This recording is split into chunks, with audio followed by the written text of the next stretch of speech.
Good morning, everybody. Welcome to day 17 of Civics, coming to you live from San Carlos Park. And with me today, I got a few wonderful students who wanted to rise and shine and share their answers to our bell work and our fill in the blanks. So we're going to review that work. So if you don't already have it out, please take out your bell work from Tuesday and your notes from yesterday. All right, we're going to start off with the bell work.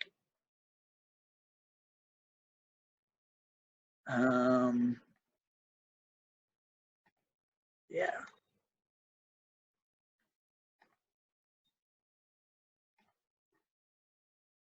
Great pictures right there. Beautiful stuff. First question for the bell work was, generally speaking, what are people called who have this job?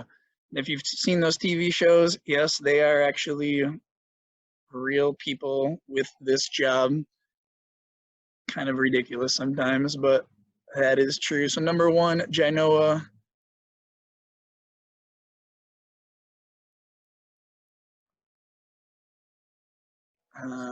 Genoa, what is number one? Judge. Judge, yep, very good. So we have what are called civil court judges right here. Again, these are actual real judges and they solve civil disputes. Civil disputes are disagreements between people over property. Maybe somebody caused somebody some personal injury. We're going to talk a little bit more about civil law versus criminal law next week or the week after in this unit. Number two, however, we have a very select group of people down here. If you are in this group of people, Cameron, do you know what your title is for this job?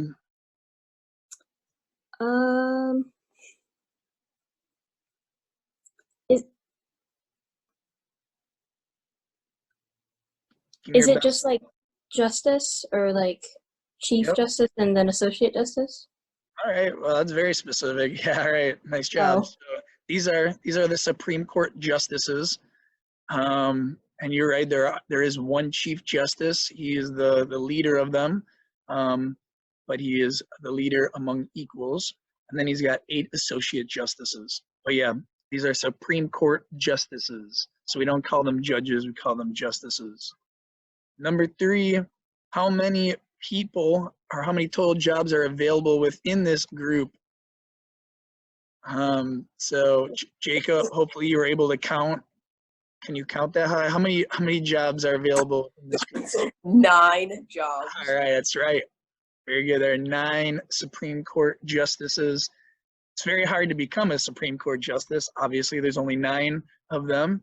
There's only that one court in the whole country. How do these people get their jobs? It is such a unique position. I'm looking for 2 main specific steps, and this would actually tie back into our previous unit when we talked about Article 2, the executive branch. So is anybody able to get this answer? What are the 2 main steps in this? Cameron, did you get this? I put the good behavior thing, but I couldn't exactly find like the 2 steps.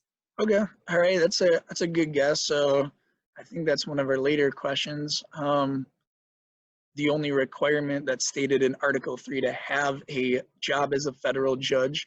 But I'm actually looking like, how do these people literally get selected to be on the Supreme Court? Do they get elected? Do they apply for the position? Yes, Cameron? They're appointed by the president and approved by the Senate. All right, perfect. Nice job. Yeah, so last unit, we learned that the president is able to nominate or appoint people to different jobs. One of those jobs being the Supreme Court. So the president gets to select these people, but the Senate needs to confirm those appointments. They need to approve them. All right, number 5, there's just an educated guess on your part. in what city are their offices located? So I wanted you to try to guess, try to think of where the Supreme Court would be located. Where would their offices be located? Jainoa, do you have a guess for us? Washington, D.C.? Yeah, very good. Awesome job. Yeah, the Supreme Court is the highest court in the country. It is the highest federal court. The location of our federal government or national government is in our national capital, Washington, D.C. It's where the White House is for the president. It's where the U.S. Capitol building is for Congress. It's also where the Supreme Court is. Hopefully you guys next year for 8th grade can go to Washington, D.C. It's an amazing trip to see all of that. Number 6, what branch of government do they belong to? So, Jacob, what branch of government are we talking about right now? Judicial. Wait, judicial. Yeah, very, very good. The judicial branch. And number 7, what part of the Constitution outlines this branch of government? Jainoa, what part of the Constitution are we on? Article 3. That's right, Article 3. All right, awesome job. Any questions about the bell work? Anything you want to talk about, elaborate on? All right, we're gonna move on. Oh, sorry, we're not done with the bell work yet. So I forgot we had the second slide. What does jurisdiction mean? I hear this word a lot in police shows. Like, what are you cops doing over here? You have jurisdiction on that side of the city. I don't know, I like law and order and that stuff. But in our case, what does this vocabulary term mean, Jacob? The official power to make legal decisions. All right, very good. So we can keep it short and simple and just say the power or the authority. It's having power or authority over something. So, for example,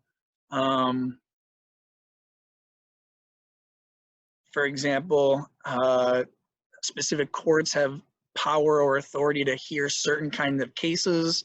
For example, Judge Judy, she has the jurisdiction to hear civil cases. She has the power to hear civil disputes between people.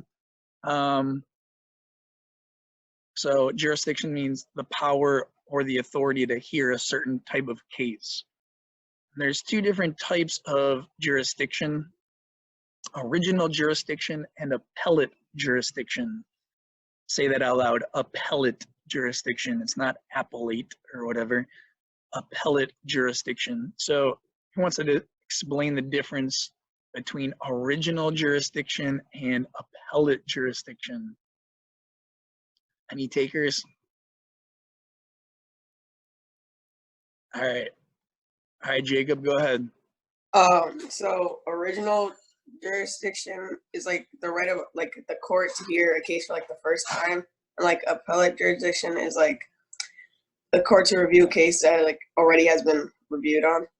Yep, awesome. So I want to elaborate on that with this little diagram. You see this diagram up here?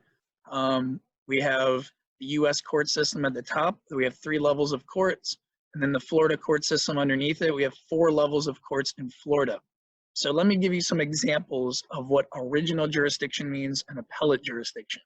So down here at the bottom, we see the county courts, right? The Florida county courts, like Lee County, that would be our county court here in Bonita. County courts have original jurisdiction over traffic offenses, over civil disputes under $15,000. They have original jurisdiction over misdemeanors, which are small crimes. So that means in Lee County, if you were to commit a misdemeanor, stealing a candy bar, if you were to get a traffic ticket, running a red light, or if you have a civil dispute under $15,000, maybe you're suing your neighbor for $5,000 because he did damage to your property, you would go to a county court. You would go to Lee County Court. County courts have original jurisdiction over those cases. They have the power to hear those cases for the very first time. Now, if we look at the second level of court in Florida, those are called Florida Circuit Courts. We have a circuit court right downtown Fort Myers here, so not too far. Florida Circuit Courts have original jurisdiction over felony cases, more serious crimes. They also have original jurisdiction over large civil disputes over $15,000. So here in Bonita, if you were suing your neighbor for $100,000 because they hit you with their car, they cause a lot of medical bills, things like that, your court would start at a Florida Circuit Court. Or if you committed a felony here in Lee County, say that you stole a car, grand theft, again, a Florida Circuit Court would hear your case for the very first time. So that's original jurisdiction. Now, appellate jurisdiction is the power to review cases that were heard at lower courts. So Florida Circuit Courts are kind of interesting because not only do they have original jurisdiction, they have the power to hear some cases for the first time, they also have appellate jurisdiction because they can review cases from the county courts. So if you're at a county court and you lose your case or you think it was unfair, you could make a request to the circuit court to review your case. So circuit courts not only have original jurisdiction to hear cases for the first time, they also have appellate jurisdiction. They can review cases from lower courts. Does anybody have any questions about the difference or anything between original jurisdiction and appellate jurisdiction? No questions? All right, so the only court that Article 3 specifically mentions is the Supreme Court. That's the only court it established. When does the Supreme Court have original jurisdiction over a court case? So when is a court case going to automatically skip over all of these other levels of courts and go straight to the top, go all the way up to the Supreme Court? It's very rare. It's only a couple different cases. Cameron? In all cases affecting ambassadors, other public ministers and consuls, and those in which a state shall be a party. All right, very good. So the first one you mentioned was if an ambassador is involved. The other two terms are ministers and consuls, but we don't really use those words anymore. They essentially mean the same thing. They mean ambassadors, people that represent us in a foreign country. So that's the first one. If a court case deals with an ambassador, or if a court case has a state, one of our 50 states, as a party. So if Florida and Georgia are having a dispute, then that court case would go all the way to the top to the Supreme Court. Again, this is very rare. I think there have only been about 30 cases in our entire history in 200-something years that have actually started at the Supreme Court. Most court cases are going to get to the Supreme Court on appeal. What is an appeal? Hey, Kristen, glad you could finally get in. Thanks for joining us. So we're reviewing the bell work. What is an appeal, Kristen? You got your bell work out? Yes. Okay. There you go. A legal proceeding by which a case is brought before a higher court for review of a decision of a lower court. All right, very good. So it's when you request a higher court to review your court case. So going back to some of my earlier examples, if you're at a Lee County court down here at the bottom, let's say you stole a candy bar, all right? If you think that the judge was biased, if you think that he was unfair in his decision, whatever it is, if you thought there was a mistake made, you could appeal your case. You could request the next highest court, the next level of court to review your case. So you can make an appeal, you can make a request to a circuit court to review your case. Does that mean they're going to accept your appeal? Does that mean they're going to review your case? No, absolutely not. The higher court could deny your appeal. And obviously you could keep going up and up and up. You could keep requesting another high court to review your case, but the higher you go, the more or the least likely it is that they will actually accept your appeal. So very few cases actually get appealed all the way to the Supreme Court.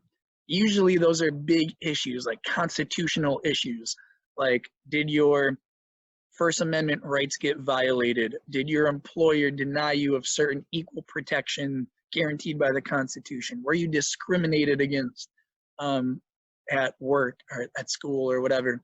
Those are the big issues that usually make it to the Supreme Court, not stealing a candy bar. All right, any questions about jurisdiction, original appellate jurisdiction, or appeals? No? Pretty good on that? All right, that's probably the hardest vocabulary we have this unit right here. All right, great. Well, then we're going to move on to our fill in the blank notes. So we're going to go line by line here. Catherine, hello. Thanks for joining us. Hello. How are you? Good, and you? Doing well, thank you. Do you have your notes out? Yes. Perfect. You want to start us off with that top line? Sure. Cool. Article 3.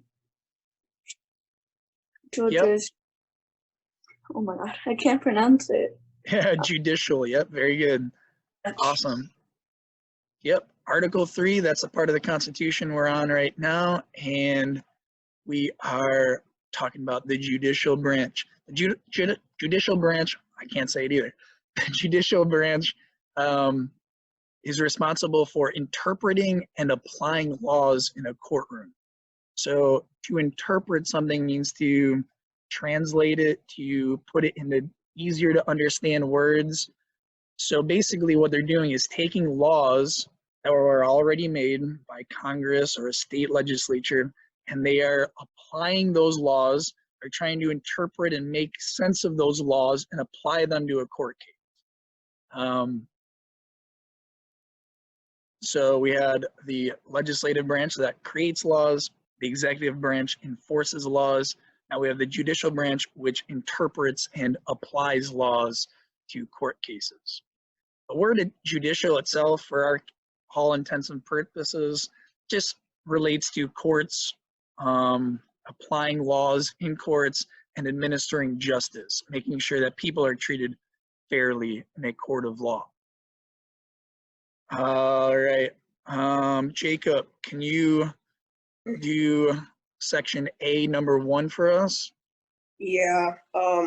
Judicial, relating to courts, law, and justice. And then number 1, please. The judicial power of the U.S. is held by the president and the Supreme Court. All right, not exactly. Good guesses though. So first of all, we're talking about the judicial power. So president is not judicial. Jainoa, president's not judicial. But what is the president part of? What branch of government? Not the judicial. Supreme Court and inferior. Okay. All right. Yep. Nope.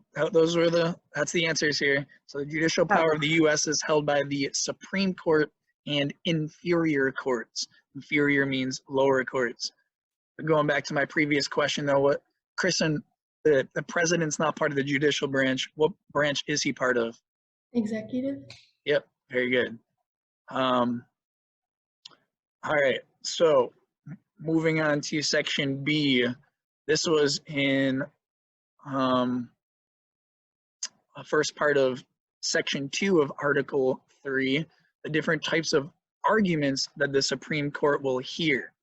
So these are all different things that if you have a lower court case based on one of these things, potentially your court case could reach the Supreme Court. But as we just talked about, the higher up you go, the farther up you appeal your court case, the least likely it is that higher court will actually accept your appeal and actually review it. But these are the court cases the Supreme Court could hear.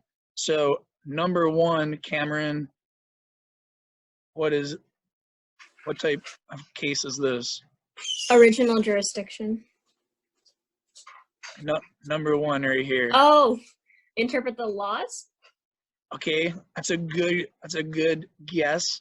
but we're actually going to talk about laws right here at number 2. Ah. Does anybody else have a different answer for number 1? How to interpret the, I can't see some of your screens, but I'm gonna call on Caleb. Caleb, how's it going this morning? Good. Nice of you to join us. Do you know what B1 is? How to interpret the, I said laws, so you said laws as well? All right, not laws. Does anybody got an answer for me? Landon, do you have the answer here? Yeah? What do you have, Landon? The Constitution. Perfect. And good morning to you, sir. Good to see you. Yeah, number 1 is how to interpret the Constitution. That's, again, usually the cases that'll reach the Supreme Court. Something to do with the Constitution, something to do with your rights in the Bill of Rights, something to do with how the government works in Articles 1, 2, and 3. If there's some sort of argument or dispute over something in the Constitution, those are the main cases that reach the Supreme Court. Number 2, so this one's all about laws. I switched it up from our worksheet. Our worksheet actually says laws by the U.S. or U.S. laws, but I wanted to be a little bit more specific here. Laws created by blank. So if we're talking about U.S. laws, federal laws, then they are laws created by what or who? Jacob, you got the answer? The people? No, not the citizens. Citizens don't make laws. Who makes U.S. laws or federal law? Landon? Congress. Yeah, very good. So for number 2, you could have just put U.S. laws, but I wanted you to know that when we say U.S. laws, we're talking about federal laws. We're talking about laws created by Congress. So there are state laws created by state legislatures. There's local ordinances made by city councils, but talking about laws created by Congress here. They'll also hear arguments over U.S. treaties, so treaties made between the president and the leader of another country. And then they'll also hear disputes between states, citizens of different states, and states and the federal government.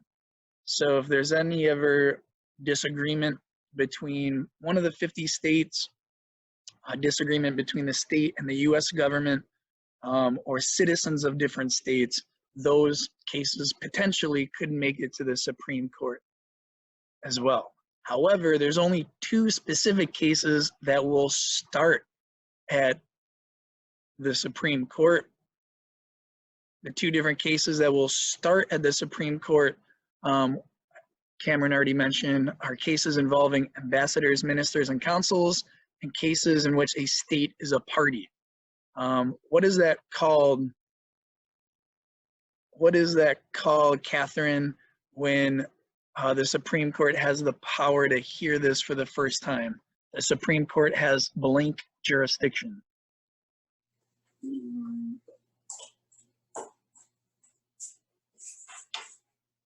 You have that answer? No. No? All right, that's all right. Let's go to Caleb. Caleb, do you have this answer? yeah. Blank. Original, Yeah, go ahead. Sorry. original jurisdiction. Very good. Original jurisdiction. Again, jurisdiction is the authority or power to hear a case. We have 2 different types of jurisdiction. Original jurisdiction, which is number 2 here, is the power of a court to be the first court to hear that case. So no other court heard that court case for the first time. That specific level of court can hear that case for the first time. So we're going to actually talk about those 7 different levels of courts, what types of cases they hear, who has original jurisdiction over what. Right now, we're just talking about what the Constitution said. The only court that the Constitution created was the Supreme Court. So the only thing we have in our notes right now about original jurisdiction is that the Supreme Court has original jurisdiction in these 2 very rare cases, ambassadors and states. So in all other cases, Section D here, the Supreme Court has what type of jurisdiction? Jainoa, in all other cases, the Supreme Court has I don't know how to pronounce that. Yes, you are. You're going to try to pronounce it. Go ahead, girl.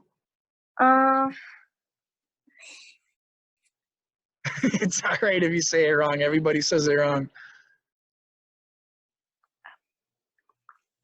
Peel? Okay, close. Yeah, and that's where the word actually comes from. It comes from the word appeal. It's called appellate jurisdiction. APELLATE. Or is there, no, there's two P's in there. Sorry, APP. Appellate jurisdiction comes from the word appeal. Yeah, which is right down here. An appeal is a request made to a higher court to review a court case. So to have appellate jurisdiction means that you have the power to hear appeals. You have the power to review those lower court decisions.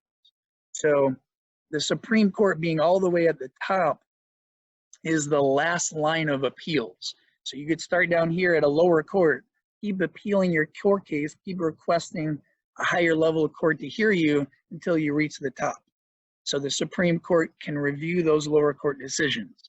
But as I mentioned earlier, it denies most requests. I think the number is something like they accept something like 1% or 1, 2, 3% of all appeals, all requests made to the Supreme Court. They hear less than 100 court cases a year, whereas a county court dealing with traffic offenses and misdemeanors, they probably hear more than 100 court cases in a couple hours. The Supreme Court, again, deals with those big issues that usually takes them weeks, if not months, to make a decision on. All right, moving on here, Section E. Let's see, who haven't I heard from in a minute? Cameron, why don't you read Section E and fill in the blank there? Crimes will be heard by lower trial courts and will be by jury. All right, very good. A jury is a group of ordinary citizens. They're randomly chosen. You get a letter in the mail saying that you can show up to the court, they get interviewed to potentially be on a jury. Most of your parents would probably hate jury duty because it's a huge inconvenience. They have to, take off of work. They have to go sit for hours, potentially not even get interviewed. But it's a really cool thing. You're part of the judicial process. You're part of the trial process. Ordinary citizens. Number 1 under E says trials will take place where, Kristen? In the state where the crime was committed.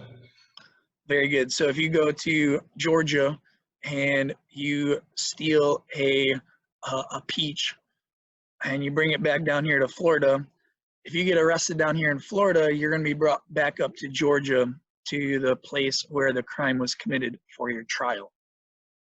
Number 2 under E, the only exception in this is in cases of what, Jacob? You got the answer here? Which one? What's that? Or which one? Sorry. Say that one more time. Or which one? Oh, which one? Oh, sorry. E2. E2. The only exception is in cases of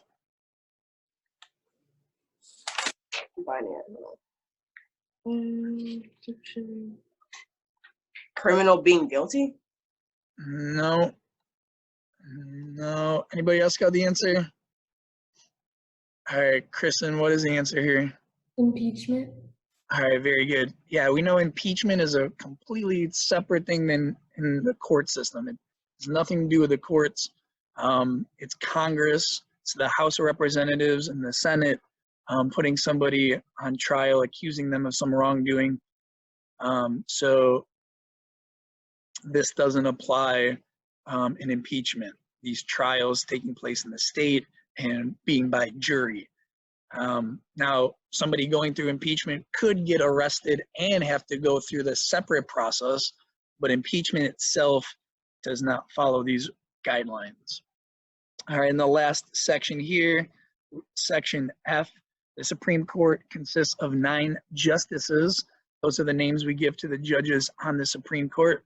There's 1 Chief Justice and 8 Associate Justices.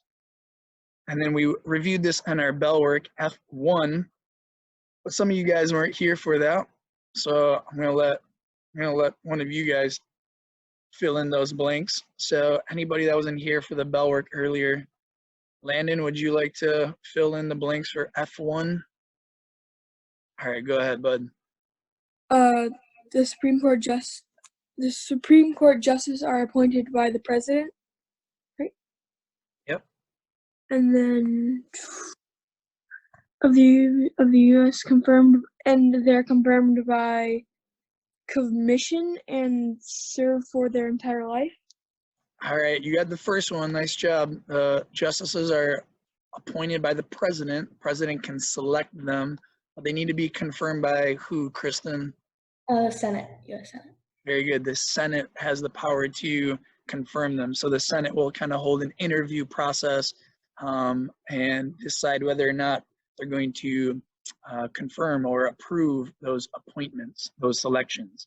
And then Supreme Court justices serve for their entire life until they die or until they quit or until they resign. That's crazy. Maybe, I don't know. House of Representative members serve for 2 years. President serves for 4. Senators serve for 6. Supreme Court justices serve for their entire life. Some people serve for 30 plus years. Anybody want to take a guess at why Supreme Court justices serve for their entire life? Any guesses out there? No. One of the main reasons is because we don't want to keep it political, which means that we don't want these Supreme Court justices to have to run for election like congressmen do and presidents do. During elections, I'm sure some of you have seen that it gets very political, very biased. You have to start making favors to your political party, to your constituents, to the citizens. We don't want judges on the Supreme Court to do that. We don't want them to get into this political process. So we don't want them up for election, and we don't want them chosen every 4 years. That means that a new president, depending on their political party, is going to elect a whole Supreme Court that's biased to their political party. Right now in the Supreme Court, we have 5 justices that are more conservative, 4 that are more liberal. So it's pretty divided. Imagine if every 4 years a new president selected all 9 justices, they're probably going to be very biased, very one-sided. So that's why they serve for their entire life. However, they could lose their job, right? How can Supreme Court justices lose their job? The same way any federal government official could lose their job. President can lose his job this way. Congressmen can lose their job this way. How can Supreme Court justices lose their job? Kristen? If not held to their good behavior. Okay, so yeah, they don't have good behavior. What would happen if they don't have good behavior? Let's say they start doing irrational things. They start being extremely biased. Maybe they found out to have been taking some bribes. What could happen to them if they don't have good behavior? How can they lose their job?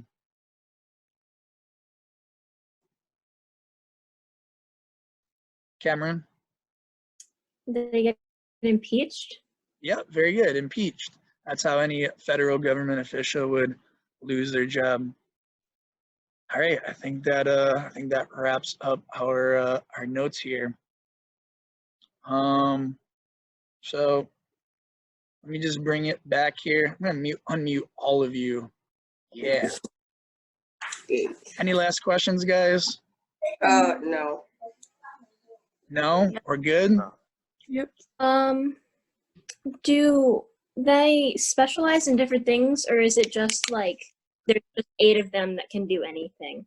Like, cause like say there's like something wrong with property versus like the misdemeanor. Does like each of them specialize in one of those topics, or can they all just like do everything?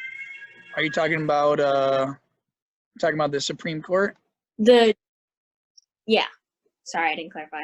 Yeah, the justices on the Supreme Court. No, they're a group. They work together. So they all will hear the same cases and vote and discuss this on the same cases. Now they may have different backgrounds that give them different expertise. Some of them could have been in various lower courts and have different lower court experience. So yeah, that's possible. But other than that, no, they work as a group together. Good question. Any other questions, guys?